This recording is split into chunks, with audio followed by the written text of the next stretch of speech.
Selon une légende rurale, Albert Einstein aurait affirmé « Si l'abeille disparaissait de la surface du globe, l'homme n'aurait plus que 4 années à vivre. » Même si on doute qu'Einstein ait émis une telle hypothèse, cette idée fataliste semble prendre tout son sens quand on constate aujourd'hui que les abeilles meurent à un rythme alarmant. Depuis qu'on parle de l'effondrement des abeilles aux États-Unis, il y a une prise de conscience énorme. Pas seulement ici, sur toute la planète.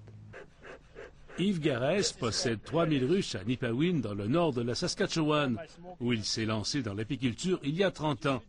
Originaire de la région de l'île en France, il est maintenant l'un des plus importants apiculteurs au Canada. Devenu une sorte de gourou dans son domaine, Yves Garès est en mission pour sauver les abeilles.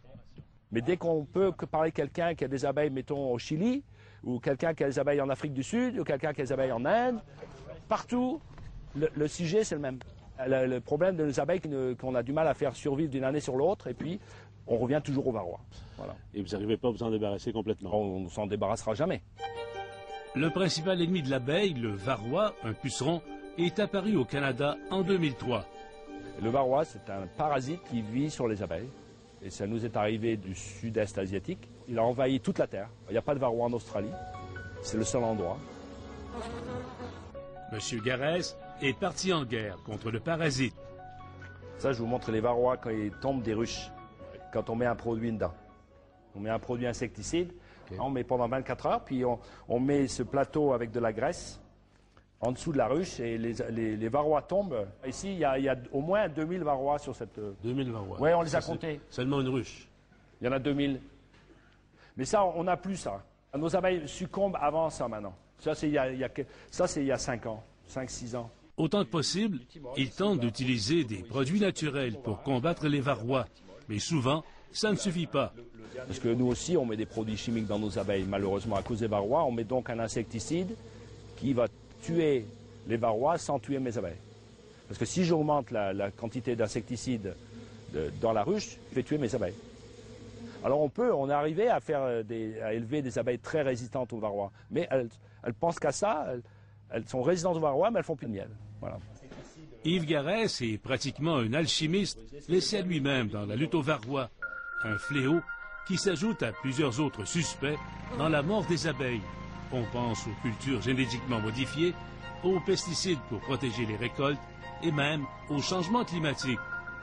Est-ce que les recherches sont assez avancées pour déterminer la cause de la disparition des abeilles? Jusqu'à maintenant, on a plusieurs hypothèses, mais la cause exacte demeure introuvable. Si les solutions sont difficiles à trouver, les conséquences sont déjà mesurables. Les abeilles ne produisent pas seulement du miel, elles sont responsables de la pollinisation. Comme dans ces champs où va pousser de la luzerne, ces abris protègent les ruches et les pollinisatrices. Sans elles, les fruits et les légumes disparaîtraient de nos tables.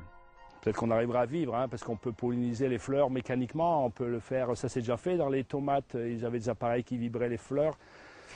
Moi j'ai 3000 ruches, ça fait 150 millions d'ouvrières, alors ça y va déjà. Il y en avait plus de mortes, il y en avait 5, il y en avait déjà 2 de plus, vous voyez. Monsieur Garès recense de façon méthodique toutes les abeilles qui meurent dans ces ruchers. Je prétends qu'on remplace 30% de nos colonies tous les ans. Voilà. Et c'est de pis en pis, il y a 20 ans, on remplaçait 20%, ou 15%, 20%. Maintenant, on remplace 30, 35%. Voilà. Une mauvaise année, on va remplacer 60%. On lave tout. On essaie d'éliminer tous les parasites, tous les virus, tout ce qui reste. Voilà, on lave les boîtes pour enlever les défécations des abeilles qui, on pense, qui arborent les virus.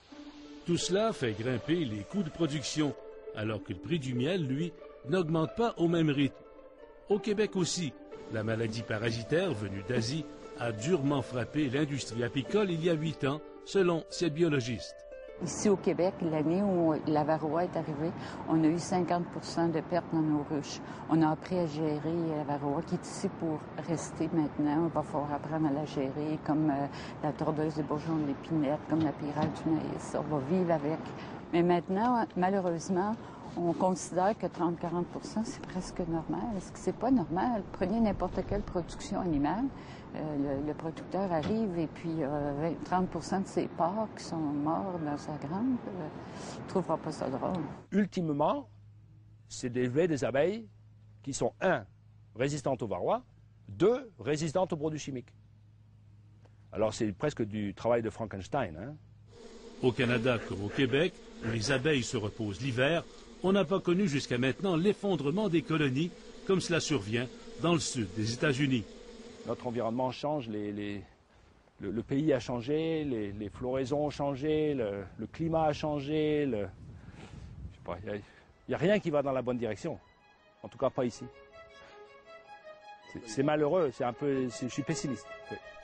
Quoi qu'on en pense, et quoi qu'aurait pu dire Einstein, la disparition des abeilles devrait sonner l'alarme pour ceux qui savent écouter la nature.